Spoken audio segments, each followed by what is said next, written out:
Good morning students. तो हमारा chapter इसमें है इलेक्ट्रोस्टैटिक पोटेंशियल एंड कैपेसिटेंस।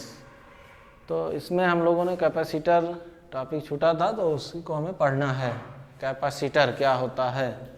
तो कैपेसिटर क्या होता है? कैपेसिटर को हम सिंपली कंडेंसर भी कहते हैं। तो सबसे पहले हम ये देखेंगे कि इसको देखें कहाँ पे हम कंडेंसर या कैपेसिटर को। तो जनरली अगर हम देखें तो फैन में हम लोग देखे होंगे। ये जो कैपेसिटर नाम है या इसको कंडेंसर भी कहा जाता है। तो कहाँ पे हम लोग देखे होंगे इसको? फैन में देखे होंगे। और वहाँ पे शेप किस तरह का होता है इस कंडेंसर या कैपेसिटर का? ऐसे सिलिंड्रिकल शेप में होता है और दो पिन इस तरह से इसमें से निकला रहता है। तो सिलिंड्रिकल शेप में हम लोग देखे हैं। या मोटर में देखे होंगे तो वहाँ पर भी सिलिंड्रिकल शेप में कैपेसिटर या कंडेंसर लगा होता है। तो इसके और भी टाइप होते हैं। तो जैसे ये सिलिंड्रिकल शेप हो गया, इसी तरह होता है पैरेलल प्लेट कैपेसिटर, इसी तरह होता है स्फेरिकल कैपेसिटर, स्फीयर शेप का। तो अलग अलग टाइप के होते हैं ये। हमें इसमें से किसी एक टाइप को कंसीडर करके पढ़ना है, सबको नहीं पढ़ना है। तो इसलिए हमने इसका नाम दिया, चूँकि पहले इसको हम देखे कहाँ पे हैं तो ये थोड़ा सा क्लियर हो गया।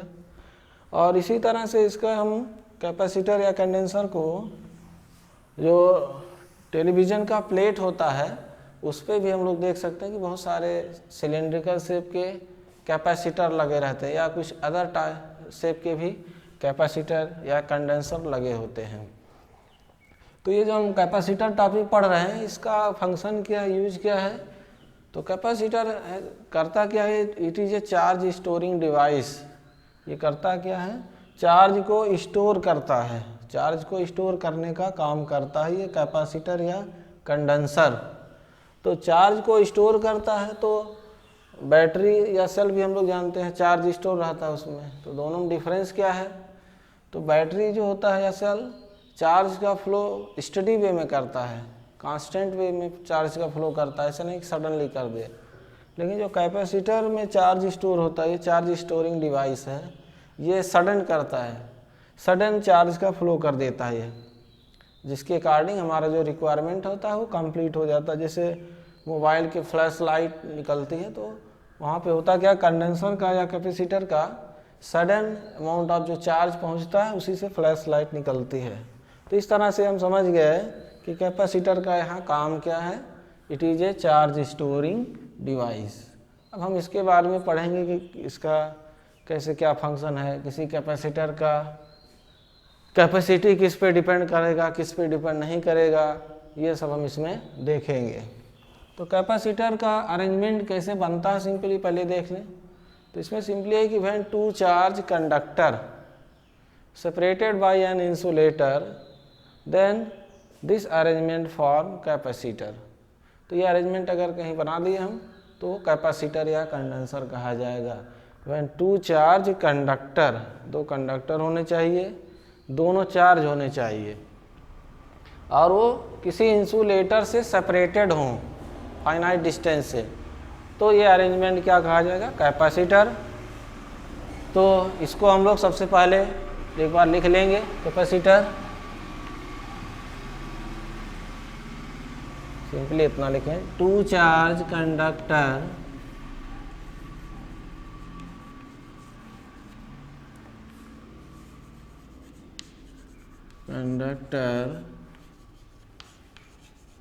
सेपरेटेड बाय एन इंसुलेटर, जो एक इंसुलेटर से सेपरेटेड हो, सेपरेटेड बाय एन इंसुलेटर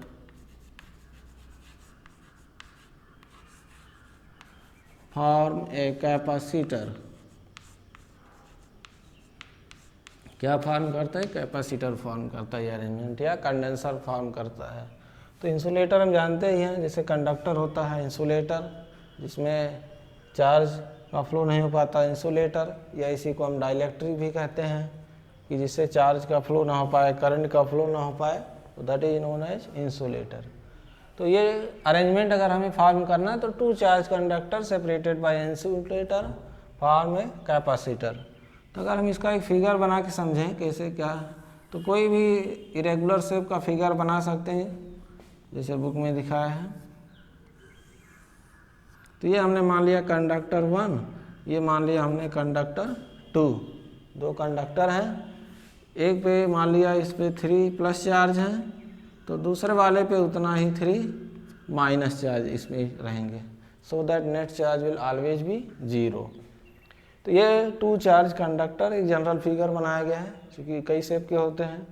तो दोनों कंडक्टर चार्ज हैं और फाइनाइट डिस्टेंस से सेपरेटेड हैं, और इनके बीच में ये एयर हो सकता है या और कोई इंसुलेटर हो सकता है, मोम हो सकता है, कागज़ हो सकता है। तो इस तरह से अरेंजमेंट क्या फॉर्म करेगा, कैपेसिटर। तो ये फिगर बना लेंगे कि दिस अरेंजमेंट फॉर्म कैपेसिटर। और ये जो फिगर हमने बनाया ये क्या है, यहाँ पे ये कंडक्टर है और ये भी कंडक्टर ही है। तो फिगर बनाने के बाद इसके बाद देखेंगे कि ये जब प्लस माइनस चार्ज यहाँ पे अरेंज है तो इसका एक इलेक्ट्रिक फील्ड क्रिएट हो जाएगा। प्लस से माइनस की तरफ क्या होता है, हमेशा एक इलेक्ट्रिक फील्ड क्रिएटेड होता है, और उस फील्ड के नाते फिर पोटेंशियल डिफरेंस भी आ जाएगा यहाँ पे।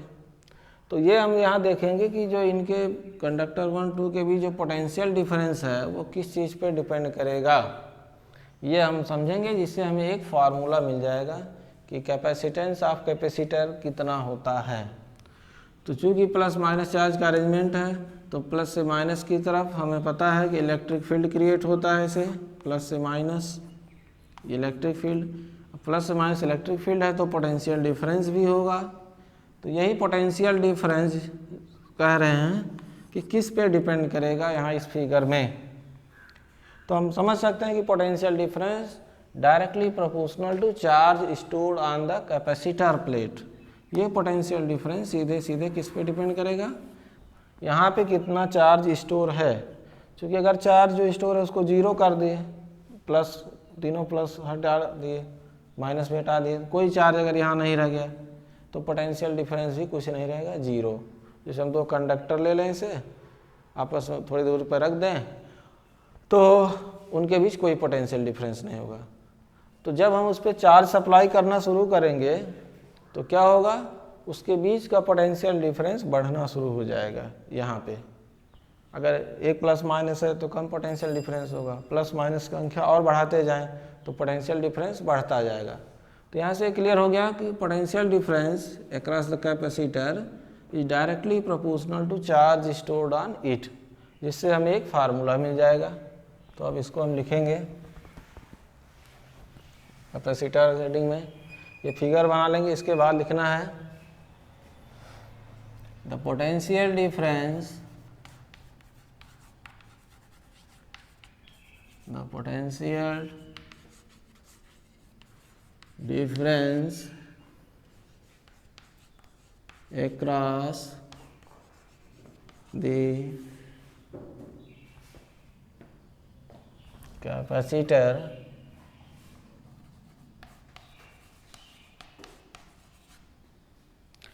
is directly proportional to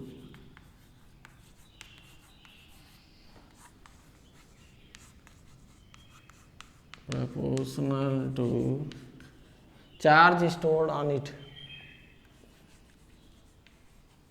charge store on it, कितना यहाँ पे चार्ज स्टोर है। तो अब इससे हमें एक फार्मूला मिलेगा कि यहाँ पोटेंशियल डिफरेंस जो है चार्ज से कैसे रिलेटेड है। जितना ज़्यादा चार्ज बढ़ाएंगे दोनों प्लेट पे उतने ज़्यादा पोटेंशियल डिफरेंस क्रिएट होगा। तो इसके अकॉर्डिंग हम लिख सकते हैं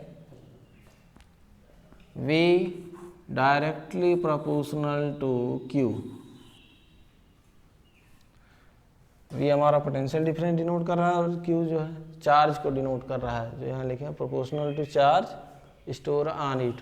तो अगर इस फार्मूले से हम देखें तो Q बाई V का रेशियो निकाल दें, अगर what is the ratio of Q by V, तो V को इधर ट्रांसफर किए तो Q बाई V, और ये हमारा एक जो आएगा इधर कांस्टेंट टर्म मिल जाएगा जिसको हम सी से डिनोट करेंगे।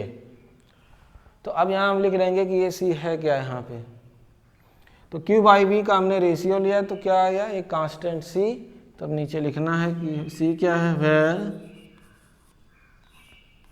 सी is a proportionality constant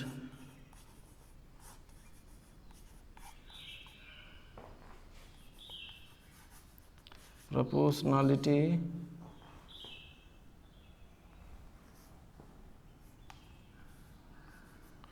constant,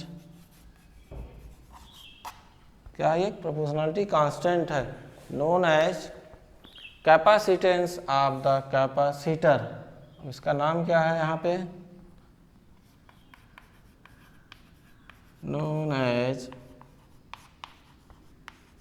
capacitance of capacitor.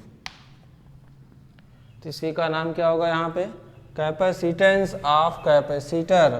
Capacitance मतलब उस कैपेसिटर की कैपेसिटी कितनी है चार्ज स्टोर करने की।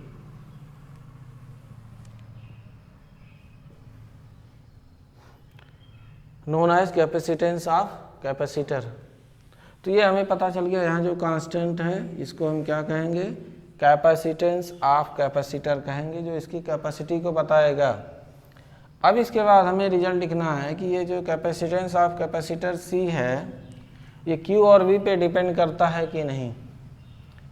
तो इसके बाद लिखना है, चूँकि ये कांस्टेंट है तो इन दोनों पर डिपेंड करेगा ही नहीं, नहीं तो अगर इस पर करेगा तो वैल्यू चेंज करने पर भी बदल जाता। तो इसके बाद अब लिखना है the capacitance of capacitance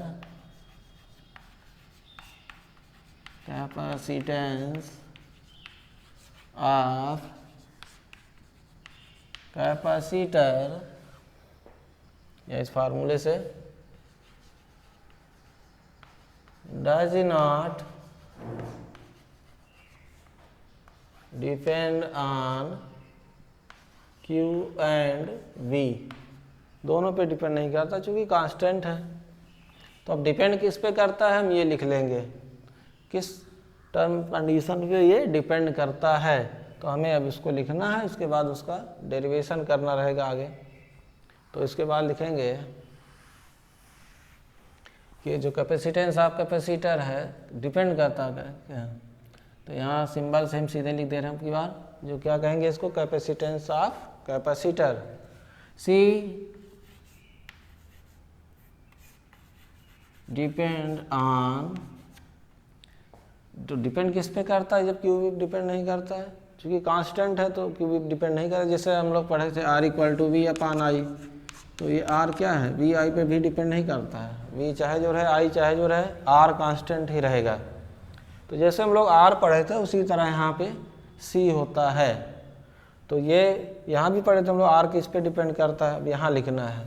तो सी जो है डिपेंड करता है ज्योमेट्रिकल कॉन्फ़िगरेशन, उस प्लेट कैपेसिटर का ज्योमेट्रिकल कॉन्फ़िगरेशन कैसा है और वहाँ पे किस तरह का इंसुलेटर भरा हुआ है, नेचर ऑफ द मीडियम क्या है। तो उसी को अब हमें लिखना है, सी depend on geometrical configuration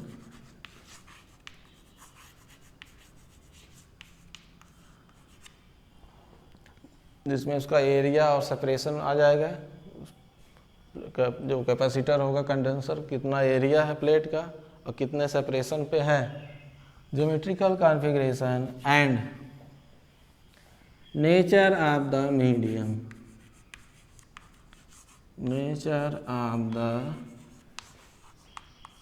medium, किस तरह का मीडियम भरा हमने, एयर भरा है कि कोई इंसुलेटर भरा है, तो उस मीडियम पर भी ये डिपेंड करेगा, जिसको हम लोग डेरिवेशन में देखेंगे आगे। And nature of the medium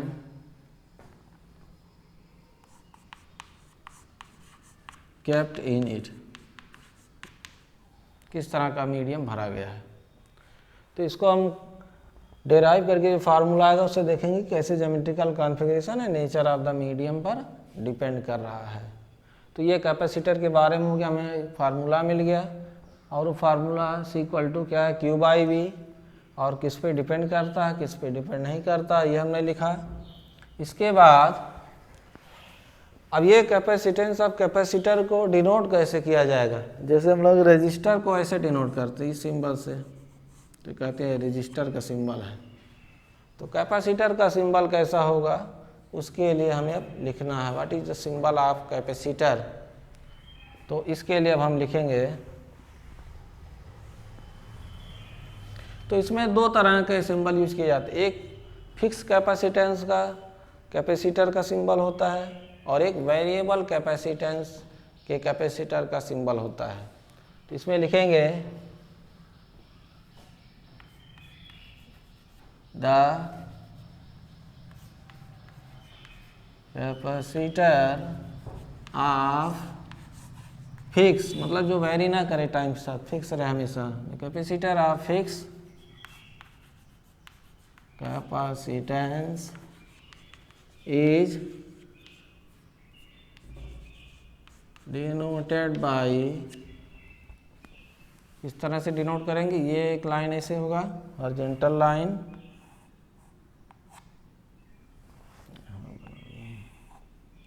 और दो पैरेलल लाइन ऐसे, दोनों सेम हाइट सेम इक्वल होना चाहिए, और ये इधर दूसरा terminal.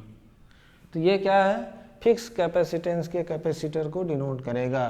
The capacitor of fix capacitance is denoted by this symbol. ये इसके दोनों टर्मिनल निकले हैं, इधर एक दूसरा इधर, जिससे रजिस्टर में होता है। ये रजिस्टर का सिंबल है, दो टर्मिनल, एक इधर एक इधर। तो उसी तरह कैपेसिटर में फिक्स कैपेसिटी के लिए इस तरह होगा, और अगर हम वेरिएबल के अकॉर्डिंग देखें तो सिंबल थोड़ा चेंज हो जाएगा। तो उसको लिखेंगे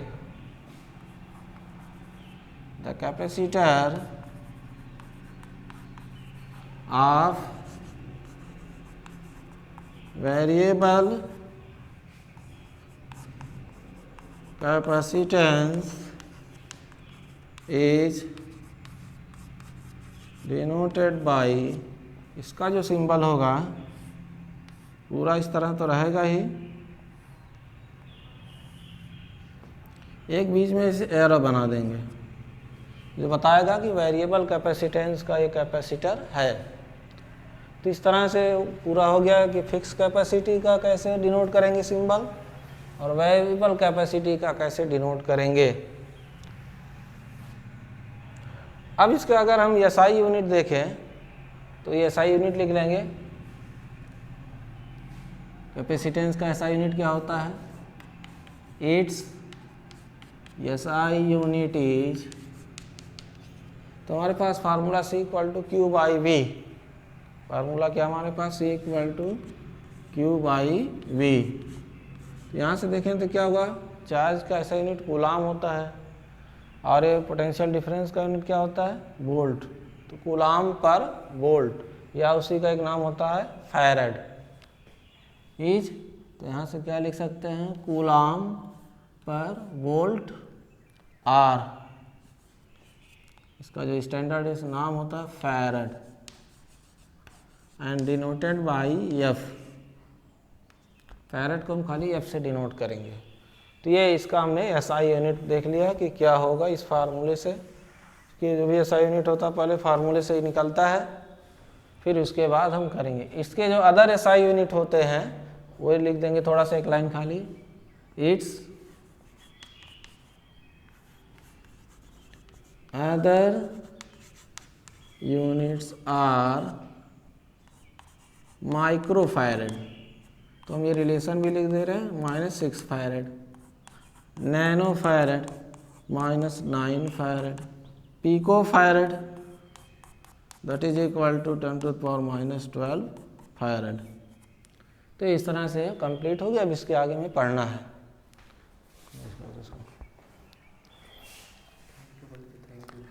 थैंक यू।